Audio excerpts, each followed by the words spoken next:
We up in this thing. I look fly. I look fly, right? You look fantastic. Bro, I knew it, bro. I knew it. I know. I wasn't tripping. I knew it. What's up? This is KG from Castle Road Studios. Today we're going to go over tips for the engineers on recording your clients. So let's check it out.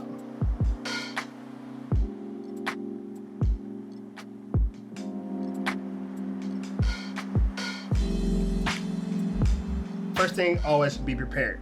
You know, you have to understand this is people's money, this is people's time, and most importantly, it's your name. Come in early. Half an hour to an hour early, whatever you feel like you need. Be sure you want too much time. You want to be hanging out for like 15 minutes, waiting for them to come to your already perfect session. Come in, set the vibe.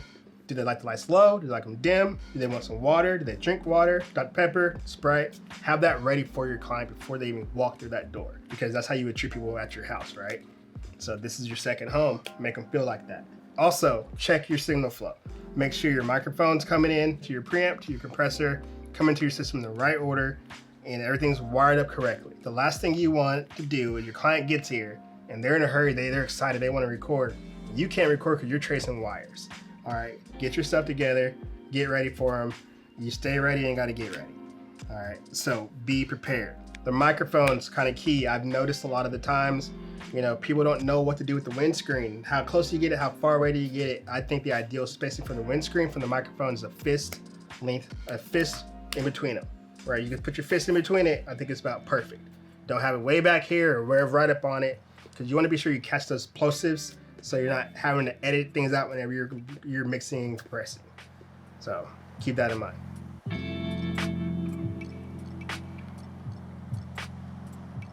First off, I want to shout out my boy Aveek. He gave us permission to use a little bit of the song for this video. I'm gonna let you guys hear a little bit of it real quick. Here we go. What you want from here? Keep it low key. I don't want nobody else but we. Keep it 100, baby. You should choose me. Ooh wee, dear baby girl, this shit that got deep. Translation, your new nigga, not me. Lost for words where your exes got me. That's a snippet, right? I thought that this would be the perfect song because I knew I was gonna have two artists come through on this day. So I needed to set up my session for two artists with two totally different voices. Again, I came early, I was prepared. The first thing you wanna do after you're sure everything's coming into your system correctly, pop into Pro Tools. You make sure you're getting signal from the actual microphone. Right here, you test it. If you have interns or anybody like that, have them go on the microphone, say, give you a check. Have them sing if they can sing. All you need to make sure is you have signal coming through, right? Once that's done, hey, it's gonna be smooth from there. I'm big on color coding. I'll start off with a rough template that's color coded, right? I do green for the hooks because, you know, that's where the money is at in songs. Everybody sings it. Red for the record bus, recording, and I just chose orange for the other artists, which is named Woda B, who's also super dope. Check him out if you haven't heard him. So I have them set up differently on each of these here. So Aveek's coming through this hook bus here, and I kind of already have plugins set for him, like a rough starting point that I could shape as we record. Because my goal is that by the time the artist steps out the booth for the first time, the song sounds pretty much mixed and ready to go, because I want to inspire them, right? I don't want to come back and be like, oh, let me do that later. No, I want them to come out like, oh, this sounds so dope, because my goal and your goal as an engineer is to get the best performance out of each and every individual that comes to you.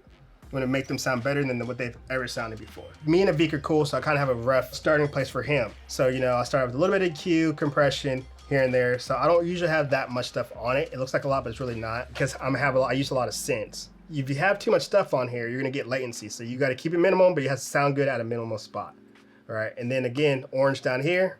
This is for my guy Woda. He comes in, I have it marked where he comes in because I already knew where he's coming in on the song itself. So again, I have throws, I have synths ready to go for when I need them at a quick hand. So one of the main things I like to do, they always got to have handy, is effects. You know, you got to have simple things like the reverb, a room, a delay. Very simple. So one of my setups is I'll go ahead and I'll create effects over here, so I can quickly do a throw, or a send in this case rather, to there. But also usually have a delay throw track that I can just drag down the track, and boom, a quarter note delay is right there, ready to go. One of the main things you don't want to do, you don't want to mess up the flow and the vibe of the session. You know, you want to be quick, you want to have everything at the fingertips. You don't want to tell the artist, oh, wait, I'll do that later. after the fact because you want to capture that moment. So if you have an idea, you could quickly just boom, drag and drop it on there. You can hear it. And then you guys can both judge. Do you guys like it or not? Does it need tweaking? Go from there, but you don't want to be like, hold on a second, let me go find these ever long lists of plugins on which one I need. You know what I mean? Like, you do this for a living, you know what sounds good. You know what you need. So kind of have it at your fingertips. That's the main key. Now, one of the main things I touched on a little bit earlier is that I've worked with this artist before. So I've had the advantage of saving his templates. So I'm evolving his sound. So each time we track, each time we record, it gets faster and faster and faster, and it gets better and better because I evolved the template, right? So now me and him, we have keywords like throw that on the majestic verb. That's the reverb that I created one day during a session with him. That's very unique to his sound. So it's already boom right here, ready to go. It has all the effects on it, you know, and I can throw it on there. We know how it's going to sound. That's one of the key things. Like, we're helping, not only are we quick, we're also developing a sound and it's unique to him. I mentioned the client preset, so that's really easy. So once you're done with the session and you're like, oh, that sounds phenomenal. Okay, I like where we're at with this sound that we have. Simply go up to here, file, save as template, boom, and figure out where you want to save it as. And then next time you just quickly pull that up, open up that template, and that's where you start off on.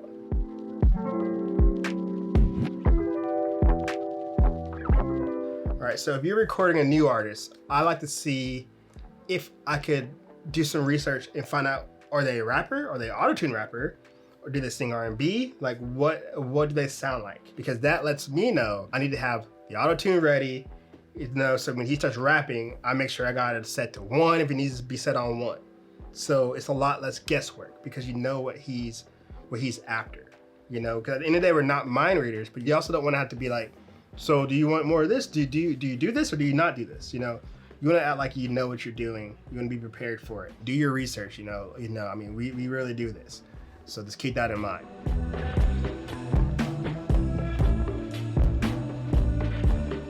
Another tip I could give is just be a good hang. A lot of my clients I talk to on a really regular basis, you know, Aveek being one of them. We talk even outside the studio about non-studio things, you know, just because we're just a good hang. You guys have a love for music, so just grow off of that.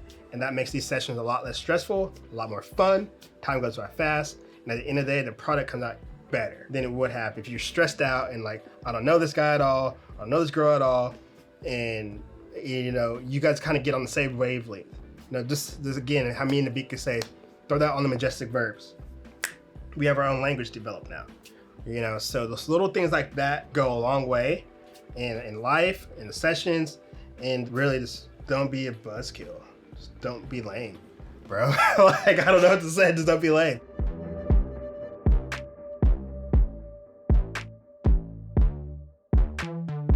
Another thing, you know, you have to know how far to push an individual. Some people have a lot thicker skin than others. At the end of the day, you have to remember this is our art and people are sensitive about their stuff. So you have to know how far you can push him or her and how to get the best out of them before they start breaking. And building relationships helps on how much farther you could push that person because they know that you mean well and at the end of the day, you guys both want the same thing. That's the best product at the end of the day. If the client's struggling with the part that's really tough, skip it, go on. You know what I mean? Let them get more comfortable. Let them get in the vibe and feel. In the session, go back to it. You know, just hit boom, enter key, mark it, locate it. You know, if you see here, I have already locators that we had to kind of go back. See, I literally put come back, you know, because while he's a great singer, he's human. He's not perfect. You know, something was off, something was weird there. Help them build the song. Don't just be an engineer who hits 3 and hits record. You know what I mean? Be a producer. You know, if you hear something like, hey, it'd be dope if you do this. Sing the melody for them. You know, underlay that. Mess with the beat. Whatever you can to make the song the best that it could possibly be. It helps inspire and get the best performance out of both you and your client. Appreciate you guys tuning in. This is KG with Castle Studios. If you guys like the content, hit like and subscribe. Share it with your friends. And we'll see you next time.